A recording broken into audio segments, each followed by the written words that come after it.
नमस्कार। अभी कल ही संत प्रेमानंद जी से एक गृहस्थ ने बड़ा ही दिलचस्प प्रश्न पूछा। उसने पूछा कि आप कहते थे कि यदि संसार नाटक नहीं लग रहा हो तो विवाह कर लेना, लेकिन अब जब मैंने विवाह कर लिया तो मुझे संसार नाटक लग रहा है। आप बताइए मुझे क्या करना चाहिए। बड़ा ही दिलचस्प प्रश्न है। सबसे पहले हम प्रेमानंद जी का उत्तर जानेंगे, उसके बाद इस विषय पर बात करेंगे। संत प्रेमानंद जी ने उत्तर दिया कि अब यदि तुम्हें संसार नाटक भी लग रहा है तो इसमें क्या बुराई है। तुम पति होने का बेहतर नाटक करो।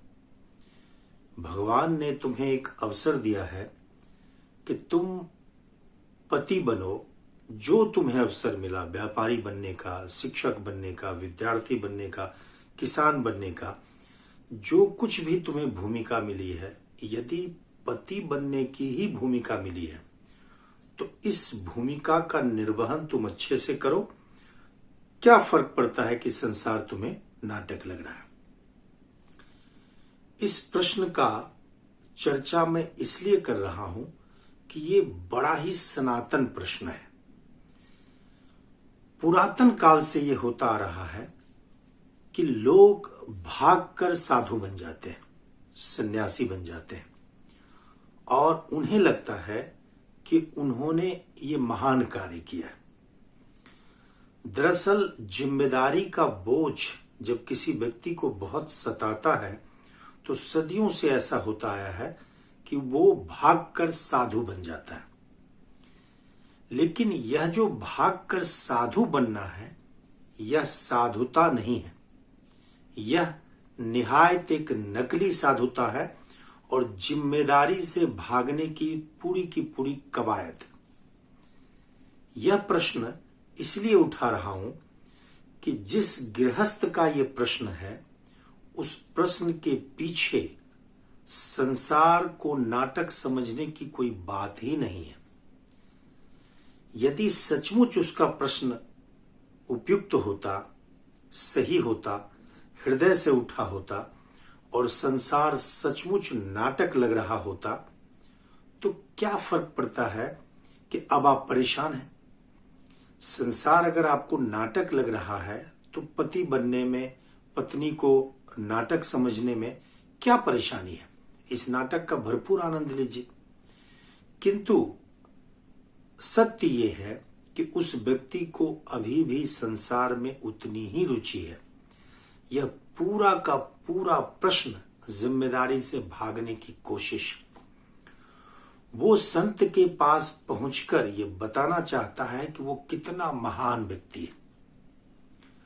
वह संसार को अब नाटक समझता है ताकि उसके अहंकार को एक बल मिल सके, उसके अहंकार को महान होने का आनंद मिल सके और संत कह सके कि तुम कितने पुण्यात्मा हो, तुम तो बड़े साधु हो, तुम्हें अब संसार नाटक लगने लगा। यह प्रश्न इसलिए मैंने आज इस सत्संग में उठाया है कि गीता भी इसी प्रश्न से आरंभ होता है।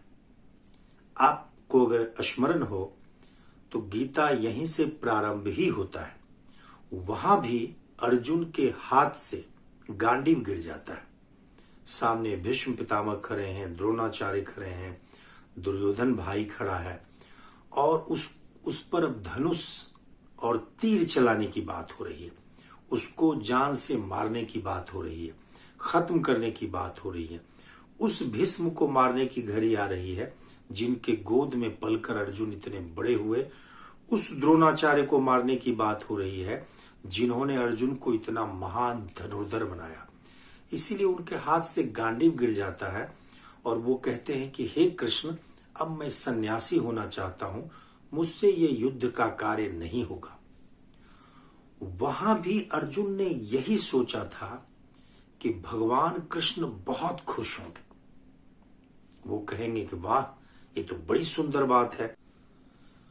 वहां भी अर्जुन ने यही सोचा था कि कृष्ण बहुत खुश होंगे। वो कहेंगे तुम तो देवता हो, तुम तो युद्ध में अपने लोगों को मारना नहीं चाहते, तुम तो बड़े साधु हो। और वह इस जिम्मेदारी से बच जाएगा। कौन सी जिम्मेदारी? अधर्म पर धर्म के विजय की जो जिम्मेदारी उसके सामने खड़ी है, उससे वो भाग जाएगा। लेकिन कृष्ण इतने बड़े शिक्षक हैं, वो भागने की कोई जगह नहीं देते। वो कहते हैं कि अर्जुन, जिन तर्कों के आधार पर तुम युद्ध से भागना चाहते हो, उन तर्कों में कोई ताकत नहीं है।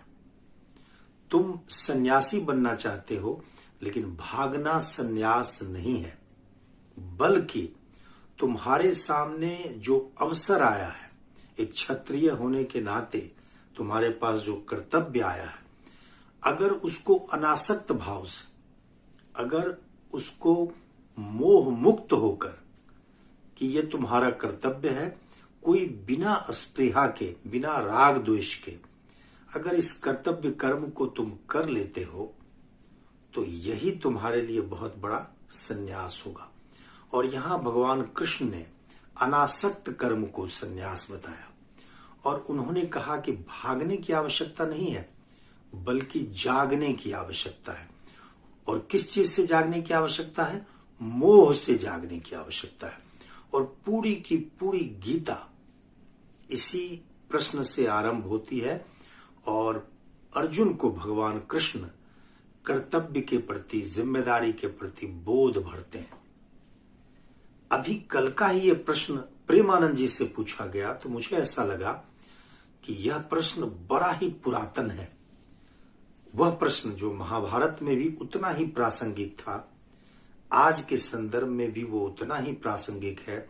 जब एक गृहस्थ सन्यास की बात करके वह केवल अपने अहंकार का पोषण करना चाहता है, जिम्मेदारी से भागना चाहता है और प्रमाद का आनंद लेना चाहता है, तो निश्चित रूप से इस बात को जान लें कि गीता या हमारे धर्म ग्रंथ या कोई भी संत हो, वो किसी भी हालत में अपने ज्ञान द्वारा किसी को भागने की बात नहीं कहते, किसी को भगाने की बात नहीं करते, किसी को जिम्मेदारी से मुक्त होने की बात नहीं करते, बल्कि उसी जिम्मेदारी में जागरण के साथ, बोध के साथ, अनासक्त भाव से कर्म करने को सबसे अच्छा मानते हैं।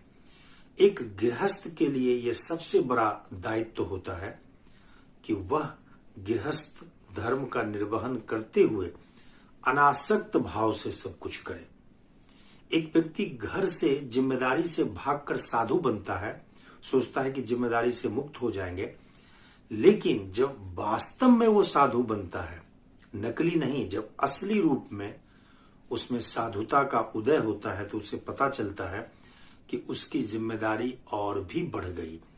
अब जिस एक परिवार को छोड़ा था, एक परिवार की जिम्मेदारी से बचना चाहा था, अब पूरा का पूरा जगत, पूरी दुनिया ही उसके लिए अब एक परिवार बन गया। अब वो इतना विराट जिम्मेदारी से भर जाता है कि पूरी पृथ्वी ही उसको अपना एक परिवार लगता है। वसुधैव कुटुंबकम ऐसे ही साधुओं के हृदय में पैदा होता है। तो धर्म जिम्मेदारी से भागने का कोई विज्ञान नहीं है, बल्कि जिम्मेदारी के प्रति जागने का विज्ञान है। आपने मेरी बात को बड़े ध्यानपूर्वक सुना। निश्चित रूप से इस चैनल को लाइक करें और सब्सक्राइब करें, ताकि हम आप तक बड़ी शीघ्रता से पहुंच पाए। और एक बार फिर से बहुत बहुत आभार।